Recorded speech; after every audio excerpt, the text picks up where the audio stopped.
You know, it's funny how some dishes, the ones you might think are pretty basic, just really take hold. Take salmon cakes. Hmm. Our data shows they're like 43% more popular in coastal areas, which is huge. 43%. Hmm. What is it about them? This, fairly simple dish. It does make you wonder, doesn't it? Hmm. And today, yeah, we're digging into a great source to maybe figure that out.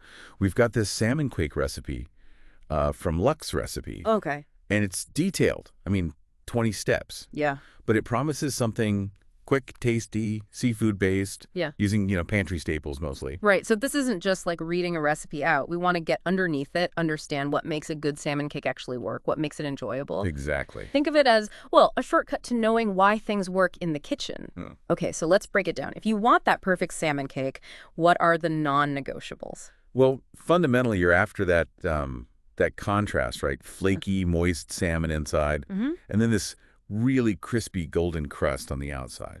And this recipe, it definitely seems geared towards hitting both those marks. Okay, so the building blocks, what are we talking? Fresh salmon, Yeah. canned. And what else makes these things tick? So the recipe is flexible, which is always good.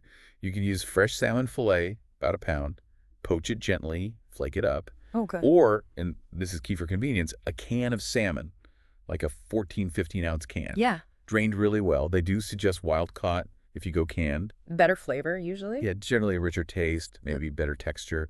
Then you need panko breadcrumbs. That's for the crispiness. Yeah, Eggs, obviously, to bind it all. standard. And mayonnaise.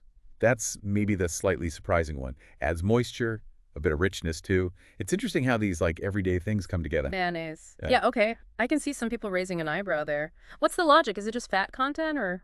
Well, it does add some fat, but it's also about a subtle tang. Yeah. And it really helps stop the cakes drying out. You see it in other things like crab cakes sometimes. Oh, okay. But the recipe does mention Greek yogurt as a swap if you want something lighter.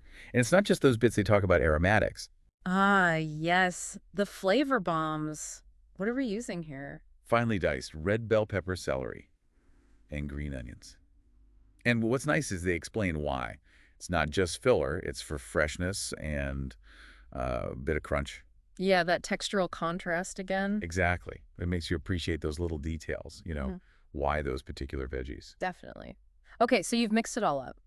What's a step that seems minor but is actually like super important? Oh, absolutely, the chilling. Chill the mixture. At least 15 minutes. Just 15. Minimum, yeah. It's not just a suggestion. It lets the patties firm up. If you skip it, honestly, they're much more likely to fall apart when you cook them. Ah, okay. Nightmare scenario. Totally. It just makes them easier to handle. Ah, A world of difference. got it. Makes sense. A little patience pays off. And that crispiness we talked about, how do we guarantee that crunch? So this recipe calls for a double panko coating. Double. How does that work? You mix some panko into the salmon mixture itself, right? Okay. But then just before cooking, you take each patty and press it into more panko on a plate. Oh, okay. So inside and out. Yeah. That extra outer layer gives more surface area to get golden and crispy in the pan. Nice. Double panko, double crunch. I like it. Okay, cooking time. How are we doing these? Frying?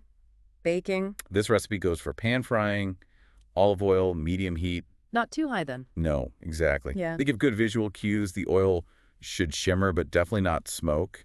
Cook them for about 3 to 4 minutes per side Until? until they're, lovely and golden brown. And importantly, check the internal temp 145 Fahrenheit. That's the safe zone for cooked fish. Right. Safety first. Good tip. And anything else? A sauce, maybe? Absolutely. There's a simple sauce suggestion.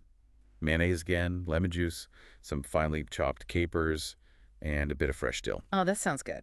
Classic flavors. Yeah, really bright, tangy, cuts through the richness of the salmon nicely. And it's super easy. Just whisk it up while the cakes rest for a minute after cooking. Perfect finishing touch. Okay, so that's the nuts and bolts of making them. But stepping back, what else can we learn from this recipe? What are the bigger takeaways? Well, thinking bigger picture, the nutrition is interesting. Good protein, obviously, those omega-3s everyone talks about. Yeah. But what really jumped out at me was the vitamin D. A single serving apparently gives you like 68% of your daily vitamin D. Wow, 68%. That's huge. It really is. You wouldn't necessarily think of salmon cakes as a major vitamin D source, but Yeah. there it is. So pretty good for bone health, especially maybe if you're somewhere with that much sun. That's a fantastic point. So tasty and surprisingly nutritious. What about if you are looking to make them, a bit healthier? Any tweaks? Yeah, the recipe offers several healthier alternatives, which is great. You could bake them instead of frying, cuts down the oil. Does that affect the crispiness much, do you think? Probably a bit, yeah. Baking usually gives a different kind of crust than frying, Yeah. but still good. Okay. You could also use whole wheat panko for more fiber. Okay. Swap the mayo for Greek yogurt, like we mentioned. Even add more veggies, spinach, kale, finely chopped. Or use egg whites instead of whole eggs if cholesterol is a concern. Lots of adaptability. Good to have those options. Now, salmon cake is great, but it's usually part of a meal, right? What about serving suggestions? Right. The serving suggestions section has some nice ideas. Pair them with a simple arugula salad, maybe a lemon vinaigrette, or roasted asparagus, quinoa pilaf, things that are fairly light and fresh. Complements the richness. Exactly. Or, for something more substantial, they suggest serving them on greens, with roasted sweet potato wedges and maybe an aioli. Ooh, that sounds like a proper meal. Okay, let's talk pitfalls. We've all messed up in the kitchen. What are the common mistakes to watch out for here? Yes. The common mistakes to avoid bit is really useful. Number one, don't overmix the salmon mixture. You want texture, not paste. Right. Keep it flaky. Yeah. Using salmon that isn't drained properly, that's another one. Too much liquid makes them fall apart. Cooking too hot is another biggie. Burnt outside, raw inside. Precisely. Also, making the patties too thick means uneven cooking. And being impatient. Flipping them too soon before that crust forms. Guilty as charged sometimes. We've all been there. Oh, and don't crowd the pan. Lowers the oil temp, you end up steaming them instead of frying. I definitely did that the first time I tried making something like this. Soggy city. Lesson learned.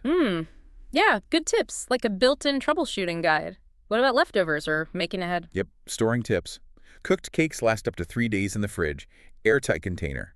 You can freeze uncooked patties, too. Oh, handy. Yeah, layer them with parchment paper, wrap them up tight. Good for 3 months in the freezer.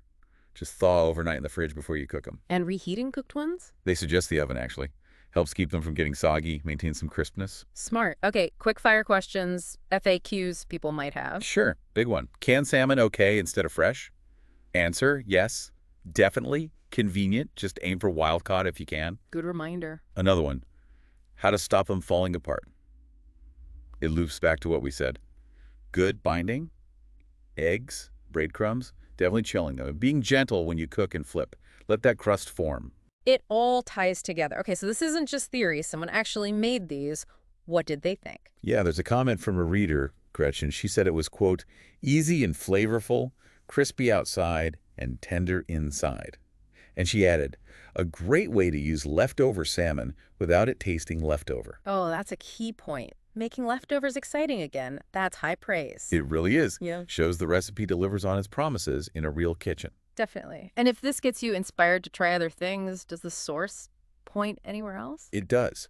The What to Serve With section also links out to other recipes on their site, things like vegetarian black bean recipes, crispy vegan taquitos, healthy ground turkey stuff, so it encourages you to browse. Nice cross-promotion. Yeah, and they have a simple tools for this salmon cake recipe list too, just a quick checklist, useful if you're maybe less experienced. Okay, so wrapping this all up. If someone wants to make truly great salmon cakes, what are the absolute must-dos we've pulled out? Start with good salmon, fresh or a decent canned one. Get the binding right egg panko. Don't skip the chilling step. Seriously. Crucial. And then just be patient when you cook them. Let that crust develop properly. Medium heat. Right. Good ingredients, bit of technique, bit of patience. It really circles back to that first question, doesn't it? Why so popular, especially near the coast? Seems like this recipe, being pretty easy, tasty, plus those surprising health benefits, it just works. It really does tick a lot of boxes. And, thinking about that simplicity and the nutritional punch, it makes you wonder, what other dishes that seem, basic on the surface might have these hidden depths of flavor or surprising popularity, just waiting for you to explore in your own kitchen? That is a great question to ponder. A perfect place to leave it. Well, that concludes our deep dive into the delicious and surprisingly complex world of salmon cakes. Join us next time as we explore